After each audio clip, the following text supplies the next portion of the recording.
The History of Filmmaking by Jedediah Okerlund.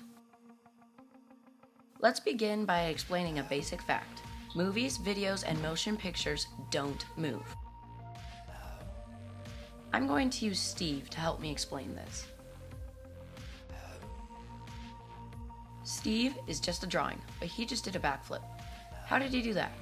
Well, it's actually very simple how this works. All I did was draw Steve in different stages of the backflip and then put them all together very quickly to create the illusion of movement that you just saw. This works because of our brain's ability to remember an image for a fraction of a second before another image is shown to it. That's all that videos are. It's just 24 pictures all lined up shown at 1/60th of a second to create the illusion of movement. So when I raise my arm up and down like this, it makes it look like my arm is moving, but it's really not. It's a bunch of pictures put together that makes it look like it's moving. That is what causes simulated motion, and it's what gave us the ability to watch Steve do a backflip. The first movies and the filmmakers. The first movies were usually 1-minute, one-shot productions that depicted everyday life. There was no acting or staging in the early stages. The first movies were made by the Lumiere brothers. They are credited with making the first camera that could shoot video in 1895. The first movies they made. Workers leaving the Lumiere factory, tables turned on the gardener, feeding the baby, arrival of the train at La Ciotat. All of these movies paved the path for this new thing that's called filmmaking.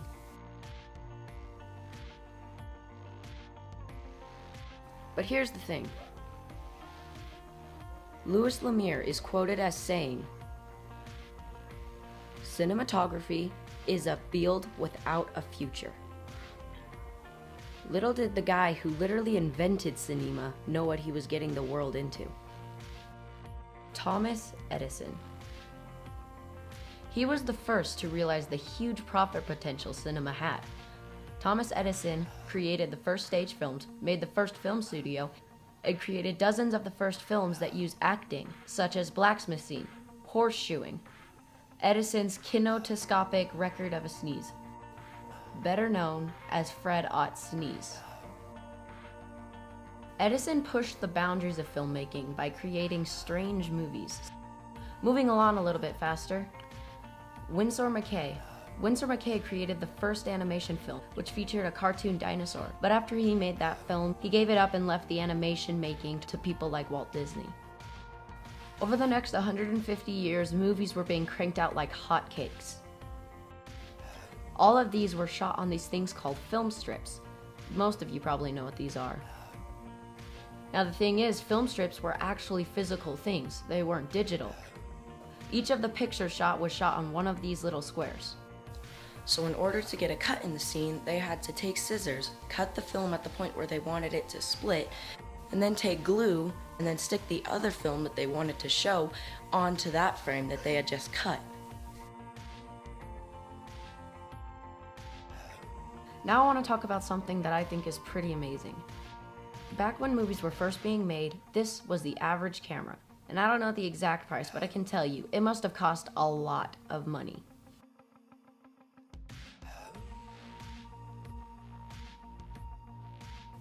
And all of that severely limited cameras and filmmaking in general to movie companies who had lots of money. If you wanted to work with cameras, you had to work at a movie studio. But that's quite different from modern times. In modern times, you don't need a big, fancy, expensive camera. It's as easy as pulling your phone out of your pocket. Yes, you can use your smartphone to make movies. It's as easy as taking a video of something and then putting it together.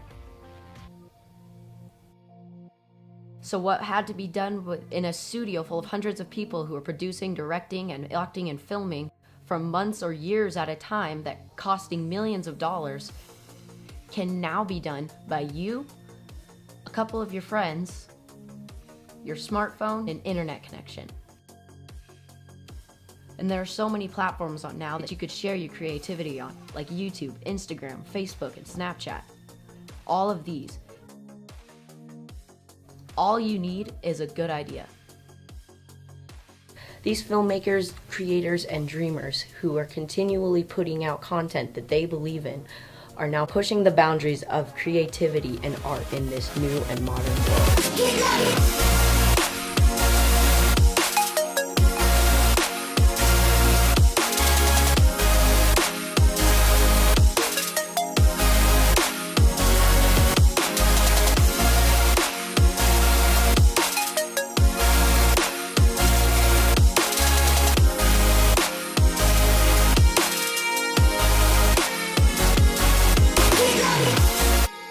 And it all began from someone who said that it wouldn't even last.